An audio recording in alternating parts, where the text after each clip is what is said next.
네, 안녕하세요. 이명호입니다. 네, 지난주 토요일에 관세사 1차 시험이 있었는데요. 이틀 전이었네요. 네, 관세법도 봤습니다. 관세법이 관세사 1차 시험에 총 40문제가 나왔었죠. 그 40문제 중에서 6문제가 FTA 특례법에서 나왔기 때문에 이걸 빼면 관세법 문제만은 34문제입니다. 34문제를 좀 간략하게, 좀 빨리빨리, 좀 어떤 문제가 나왔나 볼 거예요. 일단은 요거 보시기 전에 혹시 안 풀어보셨던 분들은 제가 카페에다가 그 34문제만 제가 따로 PDF로 올려놨으니까 그거를 먼저 풀어보시고 그 다음에 이거를 보시면 좋을 것 같아요. 네, 보도록 하겠습니다. 1번. 관세법상 용어의 정의로 옳지 않은 것은 그랬어요. 늘 1번 문제로 이게 나오게 되는데요. 여기 답은 4번입니다. 어떤 게 틀렸어요? 거치고가 아니라 거치지 아니하고죠. 반성이 뭐예요? 반성은 수입이 아닌 거죠. 예, 그게 바로 반성이에요. 우리 공교롭게도 이번에 동영모의고사 1번 문제의 답도 이거였는데요. 그죠? 똑같네요. 그죠? 네. 2번 보겠습니다. 이번에 신고서류의 보관기간, 수입이나 지식생권 이런 표현들은 5년이고요. 또 수출, 반송 이런 것들은 3년이고 그 1번과 5번에 넣은 것처럼 적자 화물 목록이나 화물 반출입에 관한 자료는 2년입니다. 이 문제는 쉽네요. 그죠? 네, 세 번째. 관세법상 납세무자에 관한 설명으로 옳지 않은 것은, 이건 이전에도 나왔던 적이 있었는데요. 3번이 답인데 보시면 수입업체가 대행 수입한 물품인 경우와 그렇지 않은 경우로 나누고 있죠. 그렇죠? 네. 수입업체가 대행 수입을 했다면은 그때는 수입 대행업체와 수입을 위탁한 자가 있을 텐데 그때는 수입을 위탁한 자가 세금을 내게 될 겁니다. 그런데 대행 수입한 물품이 아니라면은 그때는 말 그대로 직접 수입했다 이런 뜻인데 이럴 때는 대통령으로 정하는 상업서류에 적힌 물품 수신인이 납세무자가 됩니다. 이건 지금 대행 수입과 아닌 경우를 잘 나눠야 됩니다. 4번 보실까요? 4번에 보시면은 담보의 제공 절차 등에 관한 설명으로 옳지 않은 것은 그랬는데요. 답은 5번이네요. 관세의 담보를 제공하는 자가 담보액의 확정일부터 5일이 아니라 10일인데요. 10일 내에 담보를 제공하지 않으면 여기 두 군데가 틀렸군요. 관세청장이 아니라 세관장이 납부고지를 할 수 있다. 담보를 제공하려면 제공하고 아니면 세금이라도 내라. 이런 거 아닙니까? 예, 이거는 시행령 10조 제9항에 있는 건데 시행령 10조는 전체적으로 잘 보셔야 돼요. 늘 강조하고 있는 것 중에 하나고요. 5번. 관세법령상 납세 담보에 관한 설명으로 옳지 않은 것은 그랬어요. 이건 시행령 11조 2항인데요. 담보를 포괄하여 제공할 수 있는 요건, 그 담보의 종류, 기타 필요한 사항은 세관장이 아니라 관성장입니다.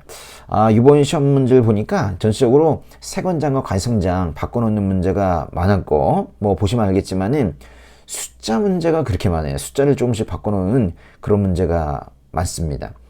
앞으로도 계속 그런 식의 숫자를 변경하는 그런 문제는 많이 나올 걸로 보이고 있습니다. 6번에 보시면요. 6번은 우리나라에 수출하기 위하여 판매되는 물품의 범위에 해당하지 않는 것을 모두 골라라 그랬어요. 여기 지금 리을번에 수입자의 책임으로 국내에서 판매하기 위해 수입하는 물품, 이거는 매우 정상적이라는 뜻 아닙니까? 수입자의 책임으로 국내에서 판매하지 누구 책임으로 판매해요. 이게 만약에 수출자의 책임으로 국내 판매 이렇게 되어 있다면 그건 문제가 있는 거지만 수입자의 책임으로는 매우 정상적이라는 그런 의미입니다. 이거 어떻게 외우고 있어요? 무임국무 폐위지 이렇게 외우고 있죠. 예, 거기 기억번에 위탁 판매 수입 물품, 니은번에 국내 폐기 목적으로 들어오는 거, 디귿번에 지점장에 수입하는 거 모두 무임국무 폐위지 안에 들어갑니다. 이건 아주 자주 나오는 문제 중에 하나니까 꼭 알아두시고요. 7번. 세계 확정과 관련되어서 보증 신청하는 경우에 그 납부 기한을 얘기하고 있죠. 이것도 늘 나오는 오답 중에 하나인데요. 1번에 보니까 보증 신청을 한 날까지 그랬는데 그것이 아니라 보증 신청하는 날에 다음 날까지라고 해야 되겠죠. 8번에 보니까요.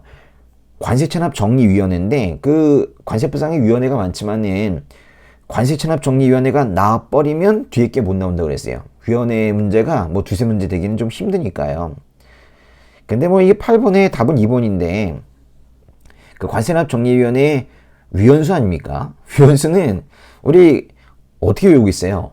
5칠납정리위원회, 5칠납정리위원회. 근데 웬 6인 8인이야? 그지? 5인 이상 7인 이내겠죠? 이건 시행령 42조에 있는 내용입니다. 할만하십니까? 9번 관세와 급금의 환급에 관한 내용으로 괄호에 들어갈 사항으로 옳은 것은 무엇이냐? 이거 기억나세요? 법제 46조 1항인데요. 지, 결, 삼, 환. 지결, 삼환이라. 무슨 사자성어 같지요? 이 안에는 30일이 들어갑니다. 답은 3번이고요. 10번에 보시면요. 관세법령상 잠정가격 신고 등에 관한 내용으로 뭐뭐에 들어갈 사항을 순서대로 올바르게 나열한 것은 무엇이냐 그랬어요. 이게 확정가격 신고 기간을 묻는 거네요. 확정가격 신고 기간은 몇 년의 범위 안에서 누가 정한다 그랬어요. 그죠? 여기 들어갈 말은 2년이죠. 2년. 이게 확정가격 신고 기간은 정확하게 2년은 아니지만 2년의 범위 안에서 세관장이 정하도록 그렇게 되어 있습니다. 이 두 번째 문장은 시행령 16조 제3항의 내용입니다. 잠정가격으로 가격 신고를 한 자는 신고기한이 끝나기 며칠 전까지 확정가격의 계산을 위한 가산료를 산정해 줄 것을 요청할 수 있다. 그게 세관장에게 요청한다 그런 뜻이에요. 30일이죠. 예, 그래서 답은 5번인데 이건 지난번에 우리 단원별 문풀할 때 풀어봤던 것 같아요. 그죠? 예, 기억나십니까? 예. 11번 간이세율을 적용할 수 있는 물품. 뭐 답은 뭐 1번이네요. 근데 뭐 정확하게 한다면 탁성품 중 대통령령으로 정하는 물품. 그 대통령령으로 정하는 물품이란 말이 사실 뒤에 붙어야 되는데 뭐 대충 냈습니다. 그런데 5번은 또 제대로 냈어요. 5번에 보시니까 관성장이 정한 고가품 그랬는데 원래 고가품은요. 그냥 고가품 하나밖에 없잖아요. 고가품.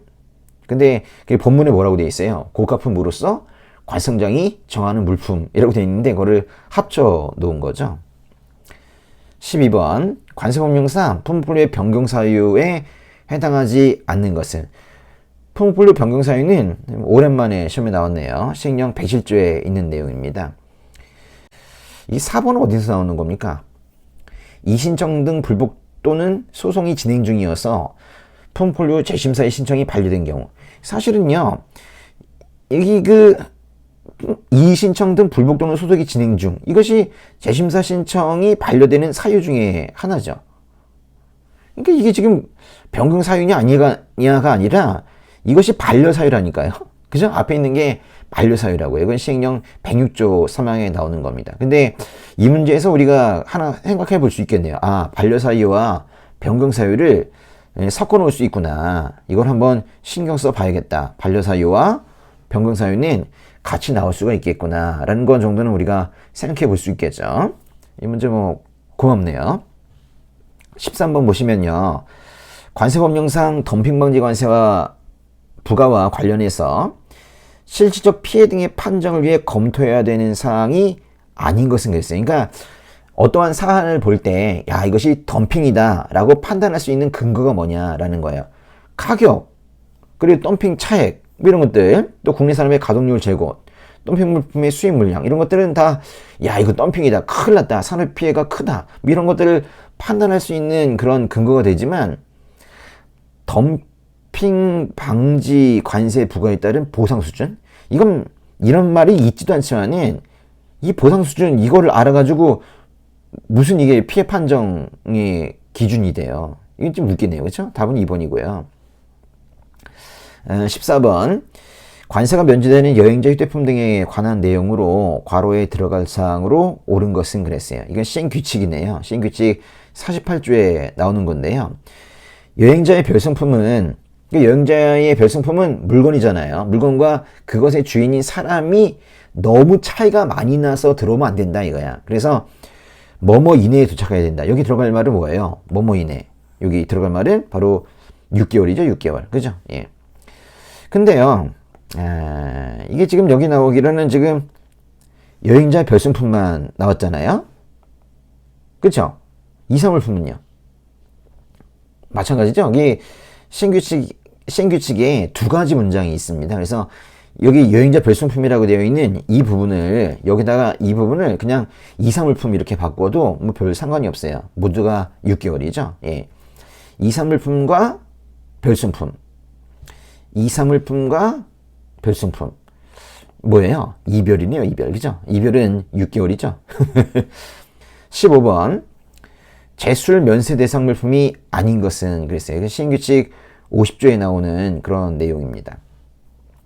제출 면세 대상은요, 뭐 이런 물품들이라고 해서 면세가 되는 건 아니고 이런 것들이 들어왔다가 단기간 내에 제출이 되니까 이제 면세가 되는 겁니다. 근데 이렇게 열거가 되는 거 있죠. 많은 물품들이 열거가 되는 감면 대상이 그 대표적인 게 바로 이 특정 물품이에요. 또 그러니까 이거 두 개를 또 비교할 실익이 있어요. 제출 면세 대상과 또 이 특정 물품의 면세 대상을 비교할 실익이 있더라 이거야. 그래가지고 요것도 좀 알아주세요. 요거랑 요거를 한번 비교해 보자. 알았죠? 예. 답은 4번입니다. 16번에 잠정 세율에 관한 설명으로 옳지 않은 것은 그랬어요. 뭐 다른 거는 다 맞는데요. 이거는 법의 50조와 시행령 57조에 있는 내용입니다. 그런데요, 이거는 예전에도 한번 나왔던 오답인데 여기 보세요. 관계부처의 장이 직접 적용을 정지할 수 있다. 이러면 안 되는 거예요.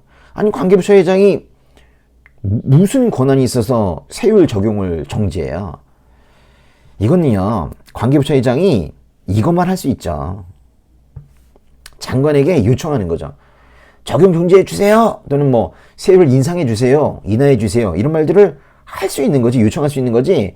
관계부처의 장 자체가 이걸 할 수는 없어요. 근데 사실은 관계부처의 장 말고도 여기 한 사람이 더 들어가는데 누가 들어갑니까? 여기 바로 이해관계인이 들어가죠. 관계부처의 장이나 이해관계인은 장관에게 해주세요 라고 요청만 할 수 있는 거예요. 17번 와 이건 뭐 옳은 것은 그랬으니까 4개가 틀렸는데요. 1번은 그 자가사용물품에 대한 부분인데 법의 106조의 2의 1항입니다. 이건 맞고요. 근데 2번은 분할납부군요. 특별히 이 천재지변 등으로 인한 분할납부인데 천재지변 등으로 인한 분할납부는 1년짜리죠. 네. 요거는 법 107조의 2항 아닌데 이거 1항이죠. 그죠? 107조의 1항에 있는 거죠. 1항에. 예. 그렇죠. 그다음에 3번에 분할납부를 승인받은 자가 파산 선고를 받은 경우 이거 너무 웃긴 얘기야. 아니 보세요. 파산 선고를 받았으면 파산 관제는 이렇게 가야 되죠. 여기 나온 것처럼 청산이 나오려면 이 앞에 뭐가 나와야 돼요? 해산했을 때 법인이 해산하면 청산이 해산 청산 이렇게 하는 거고 파산 선고되면 파산 관제인 이렇게 가야 되죠. 이건 뭐 좀 짝을 잘못 지어 놓은 것 같아요. 또 4번에 분할납부의 승인을 받은 자는 해당 물품을 수입신고 수일부터 설치 사용 장소에 반입해야 되는데 이 반입을 언제까지 해야 되느냐라는 거예요. 한 달이죠? 한 달. 이거는 6개월이라고 하니까 이게 더 어렵게 보이네, 그지? 예, 한 달입니다. 예. 빨리 들어가야 되죠. 아니, 수입신고 수리되고 나서 6개월 있다가 분할납부 물품을 사용 장소에 반입해? 이거 말이 안 돼, 어떻게 보면. 그쵸? 예. 근데요, 여기 5번은요, 이게 우리 기본서에 250쪽에 있는 건데, 이거는 제가 사실 제대로 설명드리지 않았던 부분이에요. 예, 이거는 좀 따로 알아두시기 바랍니다. 시행령 129조의 2항과 3항의 내용인데요. 분할납부의 승인을 받은 자가 물품의 반입지연 사유로 인해서 세관장에게 반입기한의 연장을 신청했대요. 이거군요. 반입기한의 연장을 신청했을 때에는 해당 기한을 연장할 수 있다. 그러니까 여긴 보니까 그 연장 기간이 어느 정도 되느냐 그 얘기죠. 몇 개월이래요? 이거 진짜 어렵다, 그죠? 3개월이 답이래요. 수입신고 수리부터 3개월간 연장할 수 있어요. 예, 그래요. 반입 기한입니다. 예, 기억을 좀 하시고요. 이거 250쪽도 한번 찾아가 보세요. 예. 18번 보도록 하겠습니다. 18번에 관세법령상 심사청구 등에 관한 설명으로 옳지 않은 것은 이게 1번은 법의 125조 1항의 내용입니다. 2번은 잘못됐네요. 그죠? 우리가 공고와 공시에 대해서 우리가 따로 공부하고 있는데, 우리 납세고지사항 공시나 또는 반입명령서 공시 이런 것들을 송달할 때는 14일이 지나면, 공시한 날부터 14일이 지나면 받은 걸로 봐요. 근데 그 심사청구에서 또 비슷한 게 하나가 있죠. 근데 여기는 이제 공고가 있은 날부터 10일이죠. 3번에 보니까요. 3번은 말을 조금 바꿨는데, 원래 그 원칙은 이거죠. 관세심사위원회 회의는 공개하지 않는다. 이게 원칙이에요. 다만 관세심사위원회 위원장이 필요하다고 인정하는 경우는 그러하지 아니하다인데, 그걸 갖다가 이제 제외하고 이래가지고 앞에다가 집어넣은 것 뿐이에요. 이렇게 다만이 뒤에 있으면서 두 문장 있는 거, 문장 하나 있고 다만 문장 있는 거를, 뒤에 있는 다만을 앞으로 보낼 수 있다라는 거예요. 이거 좀 알아두셔야 되겠네요. 문장을 만드는 방식이죠. 동그라미 4번은 이건 두 문장이 합쳐진 건데, 심사 청구가 있으면 관세청장은 관세심사위원회의 의견에 따라 결정하여야 한다.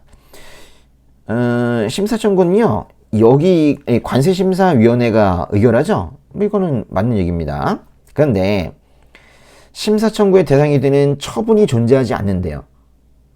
아니, 청구의 대상이 되는 처분이 존재하지 않으면 이때는 관세심사위원회의 의결에 따라 결정할 필요도 없는데요.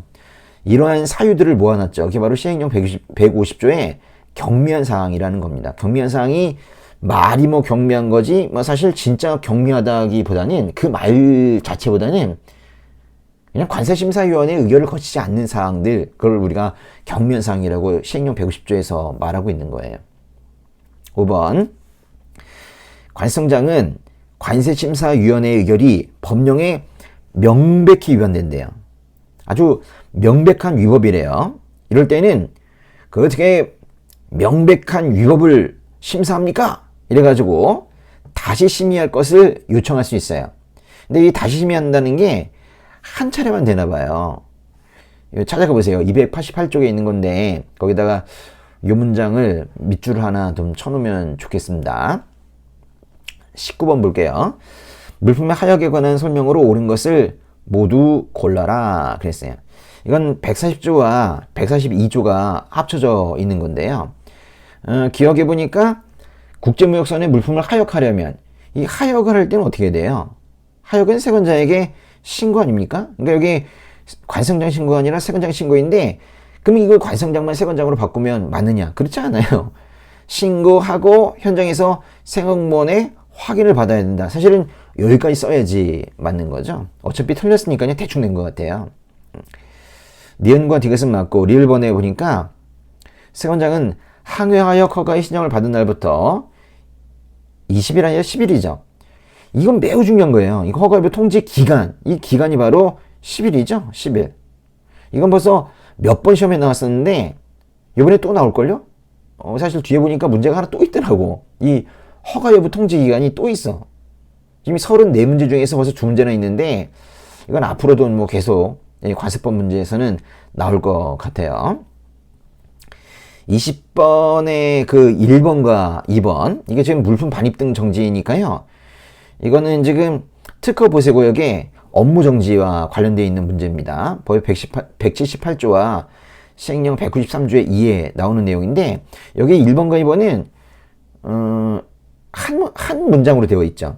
1년 동안 계속해서 물품의 반입 반출 실적이 없거나 또는 6개월 이상 보수 작업을 하지 않는 경우, 이 두 가지가 또는으로 연결이 되어 있기 때문에 이렇게 둘로 나눌 수 있는 거예요.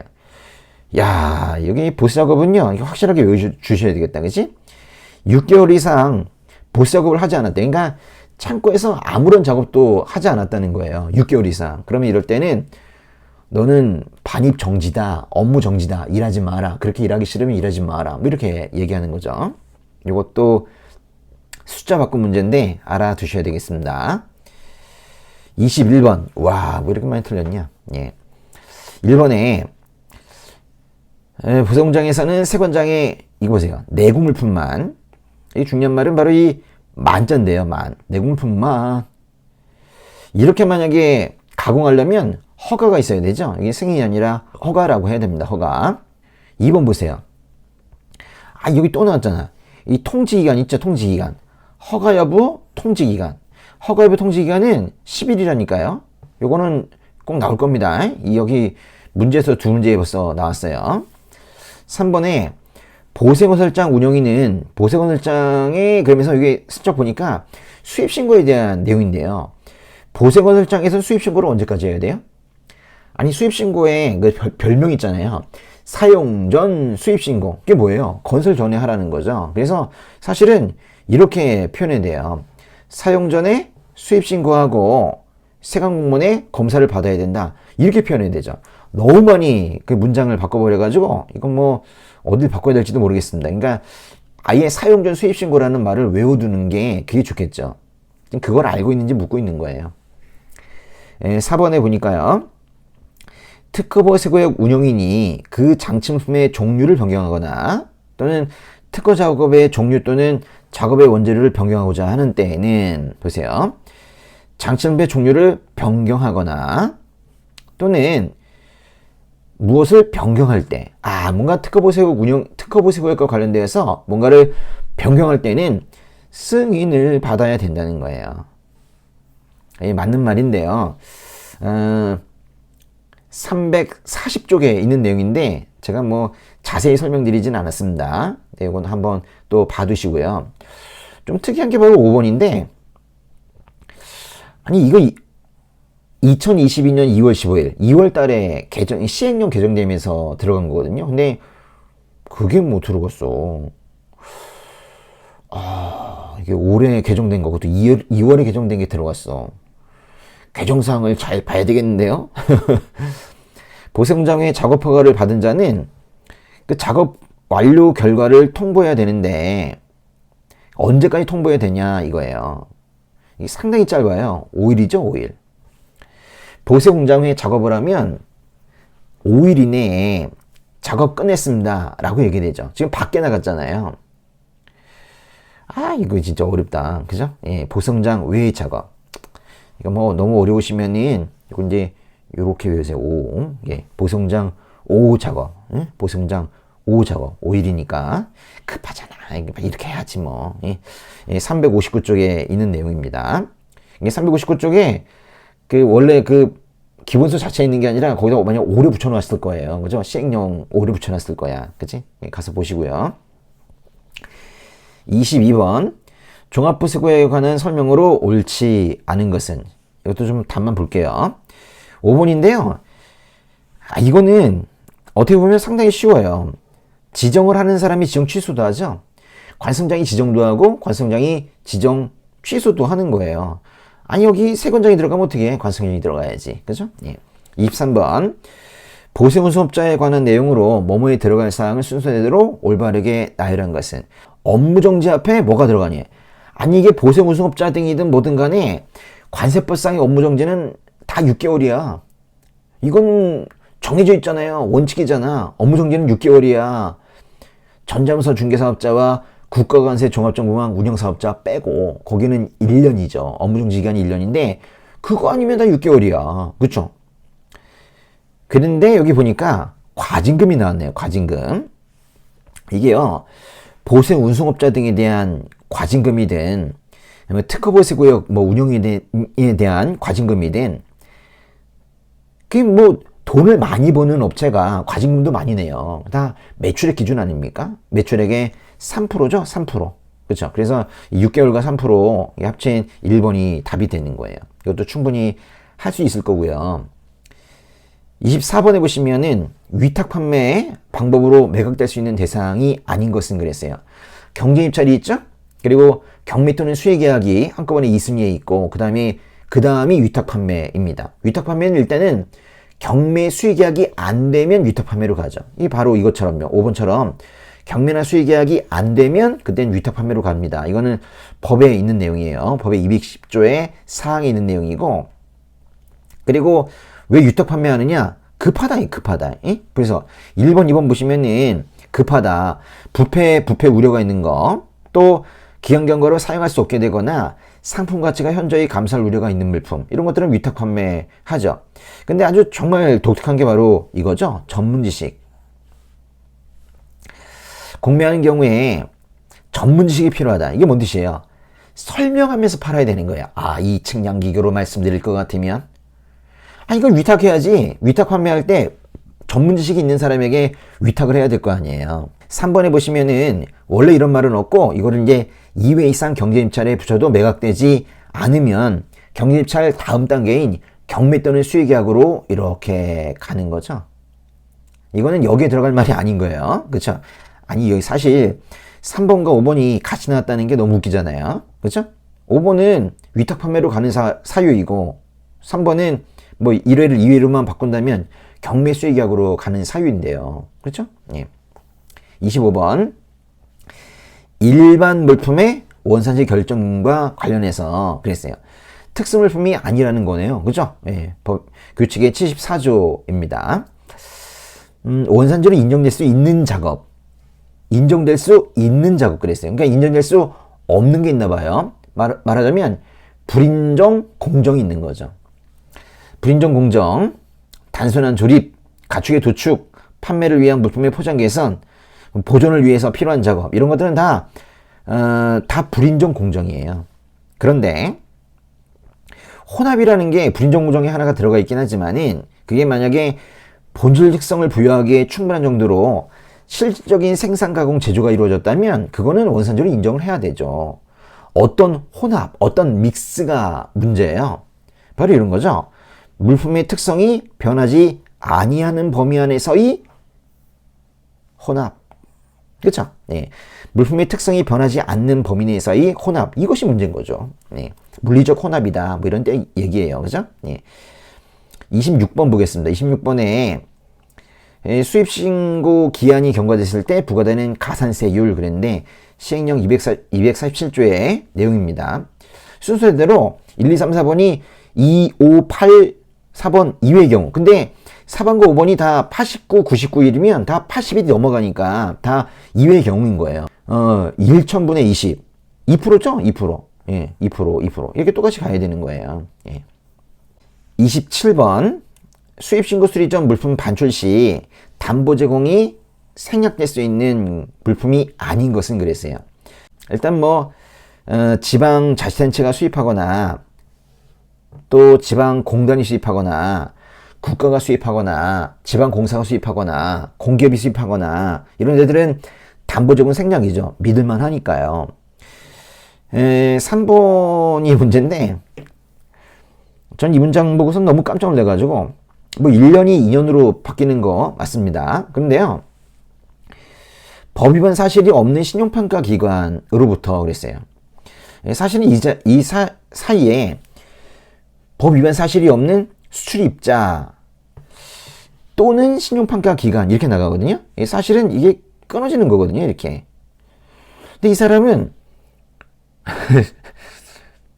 그렇지 않겠지. 근데 모르고 이렇게 낸 건 아니겠죠. 이렇게 생각을 하면서도 이 문장을 잘못 이해하고 있는 것 같아요. 수출입자만 2명 있으니까 1명을 뺀 거야. 그리고 이제 문장이 이제 이어지는 걸로 본 것 같은데, 사실은 그렇지 않죠. 최근 2년간, 미안해, 웃어서. 최근 2년간 법 위반 사실이 없는 수출입자로서 관상이자 정하는 자가 수입하는 물품, 이렇게 하든가, 아니면 신용평가 기관으로부터 신용도가 높은 것을 평가를 받은 자로서 관상장이 정하는 자가 수입하는 물품, 이렇게 하든가 둘 중에 하나 해야 되거든요. 근데 지금 수입자를 빼고 나머지 부분은 이게 틀린 문장이어서 막혔는가요? 그건 아닌 것 같아요. 이 사람이 잘 모르고 낸 것 같아요. 어쨌거나 뒷부분도요, 이렇게 받은 자가 수입하는 물품 이렇게 끝나면 안 되고, 받은 자로서 관상이자 정하는 자가 수입하는 물품 이렇게 끝나야 됩니다. 예. 근데 여기 보시면은 관승장 나오죠. 여기도 관승장이 나오네요. 그렇죠? 여기도 관승장이 나오고요. 이게 뭔 뜻이냐면, 이 수리점 반출에 관승장이 이렇게 3번이나 나와요. 이것도 알아둘 필요가 있죠. 늘 강조하는 겁니다.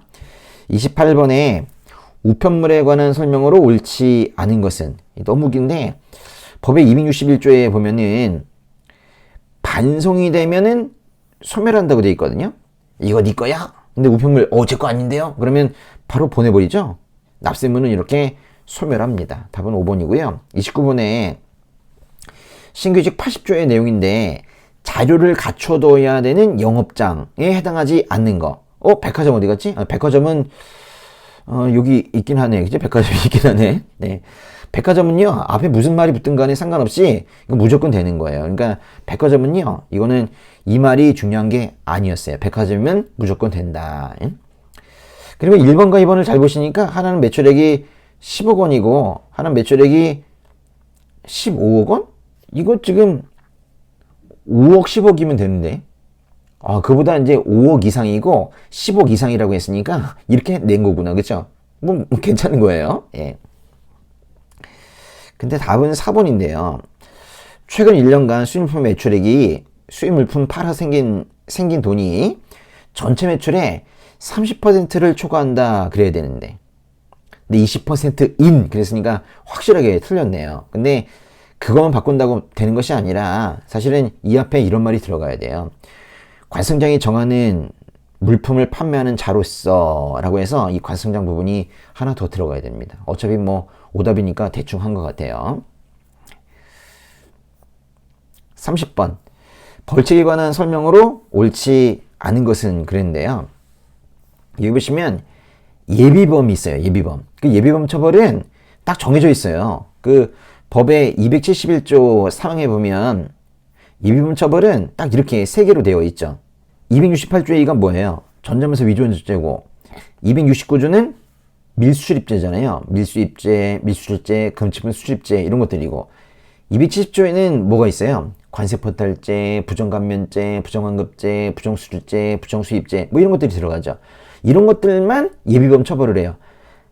가격조절죄는 아닌데 이건 아니에요. 예. 답은 3번이고요. 31번 과세자료 제출기간과 과세자료명의 연결이 옳지 않은 거.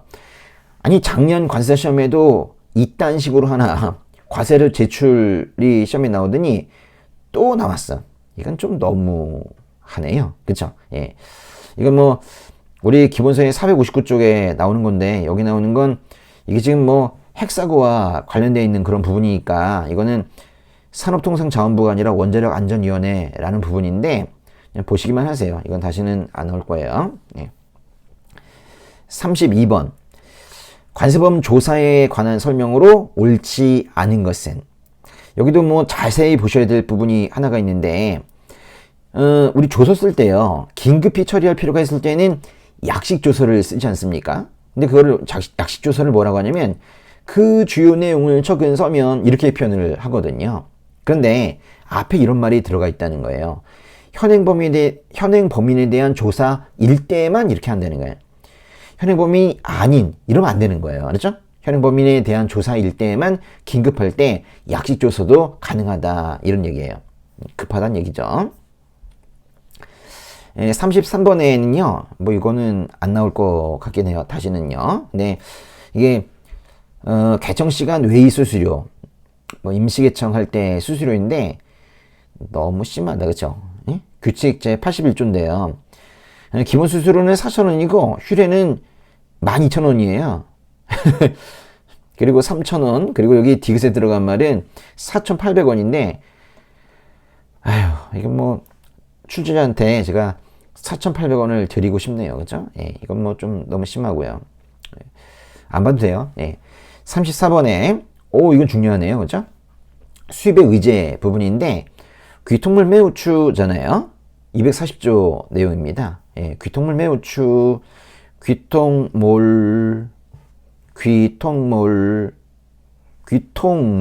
그죠? 답은 기억, 디귿, 미음 해서 답이 4번입니다. 여기까지 34문제였습니다. 그럼 이거 복습을 좀 잘 하시고 비슷한 문제가 또 나오게 될 거예요. 그래서 요 다음 시험 보시는 분들은 이 문제 보시고 좀 힌트를 얻어가지고 좀 잘 보셨으면 좋겠습니다. 예, 화이팅!